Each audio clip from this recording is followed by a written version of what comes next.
Kumusta, iBags pa more? Kumustahin ang buhok? Bilangin kung ilan ang nahuhulog araw-araw. Hindi na magbilang mga sis. So, ito na nga. Walang katapong sang away namin mag-asawa. Sabi niya, kailan ka uuwi? Sabi ko, mga August pa siguro. Sabi, ano ba yan? Ganito, ganyan. Sabi ko, yung amo ko, wala pang fix na uuwi sila kasi may kasal sila ata. So, ito na nga guys, salamat sa inyong opinion, salamat sa inyong still suporta sa akin. Kahit ganito lang yung vlog natin, at least kumustahan, okay naman, di ba? Marami ako nababasa sa inyong mga comments, nabasa ko lahat, minsan na-like ko yung iba, hindi ko na-like, basta binabasa ko. Salamat sa inyong suporta, papasalamat ako from my heart. Thank you so much. Dito talagang hindi talaga maintindihan yung Elias yung pagtatrabaho ko dito. Gusto niya mag-stay ako sa bahay. Kasi bibigyan ako ng pera ng pamangkin niya. Sabi ko, magkano binibigay? So, ganun na nga ngayong work. Sabi ko, huy, wala pa yun sa 1/4 ng sweldo ko. Kung magtatrabaho ako, makaipon pa tayo, paano na yung mga maintenance natin? Ang laki ng maintenance natin sa akin at saka sa'yo. Kapag tanga-tanga tayo, sa panahong ito, walang magbibigay sa atin ng habang buhay. Magbigay sa atin, umpisa pa lang yan, bibigyan tayo. Pero, pag sabihin habang buhay, walang ganun na tao. Magbigay ka ng mga 1, 2, 3, 4, 5, may makarinig ka pa ng mga hindi magandang salita, diba? Same lang yan, all around the world, saan ka man sa mundo. Meron talagang ganyan. Sa umpisa maganda, tagalan. Sa umpisa lang masaya. Yun ang dyan, umpisa lang ang masaya. So, yun ang na sa akin, Elias, na uwi na daw ako. Bakit daw ako magpapagkapagod? Gusto ko makaipon. Tapos, balik sa Pilipinas, business ulit. Hindi na babalik dito, di ba? Habang kaya pa ng katawan kumayod-kayod. Sabi ko nga kay Elias, ikaw nga ang magtrabaho, ako dyan sa bahay. I will never disturb you, any text, any chat, hindi kita aawayin. Kasi naintindihan kita magtrabaho ka. Pero siya never understand mo talaga. So, ganito, ganyan. Pray ko talaga na maintindihan. Hindi talaga maintindihan. So, hindi ko i-stress yung sarili. I-stress na ako sa trabaho. I-stress pa ako sa asawa.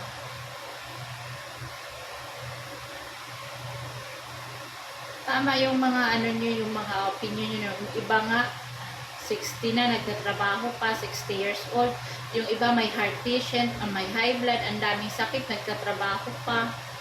Sabi ko nga kay Elias, pwede ba, huwag na tayo mag-away, matanda na tayo eh.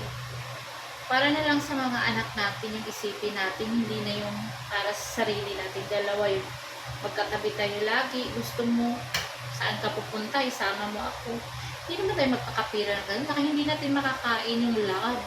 Love at saka pera, money talaga ang balance naman eh. Sabi ko sa kanya.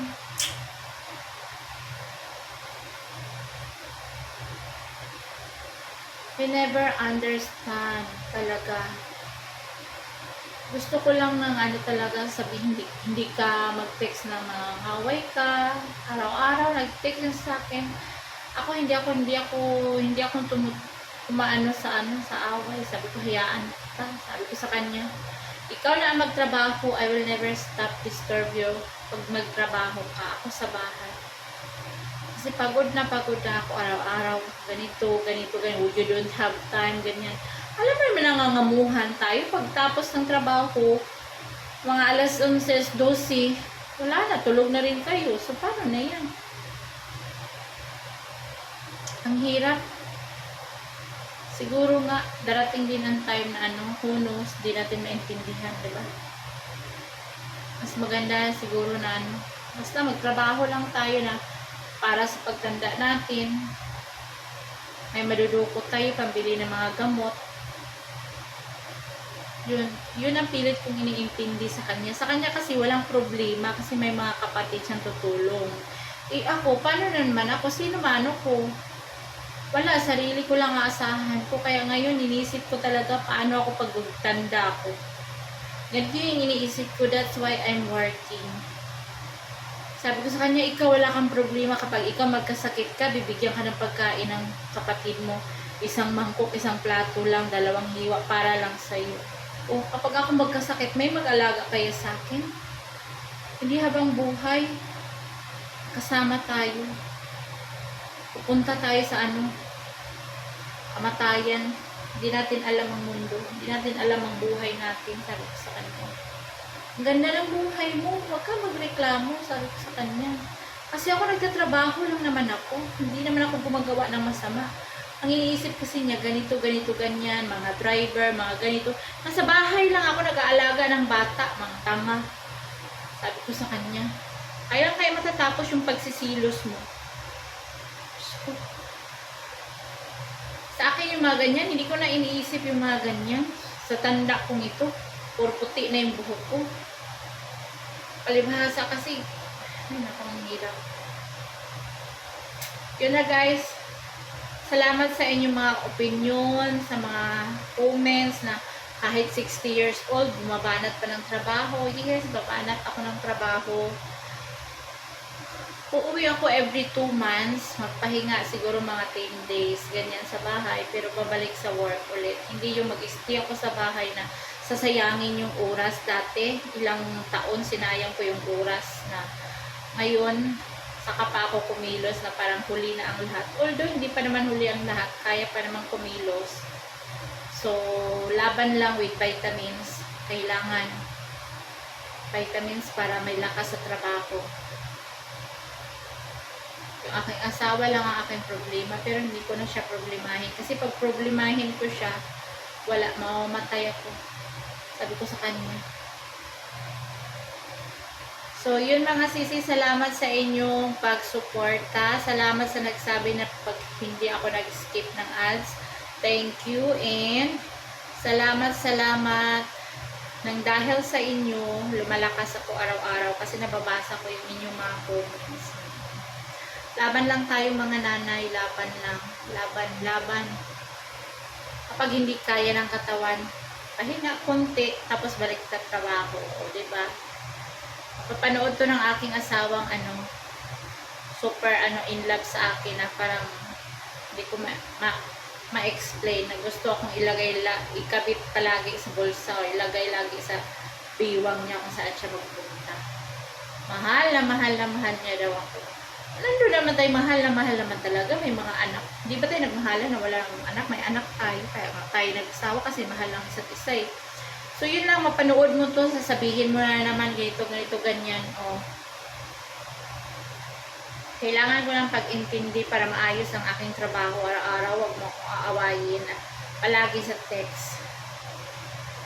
Ang sarap ng buhay niyo dyan sa bahay, pero ako, ilang oras lang yung tulog ko sa isang gabi.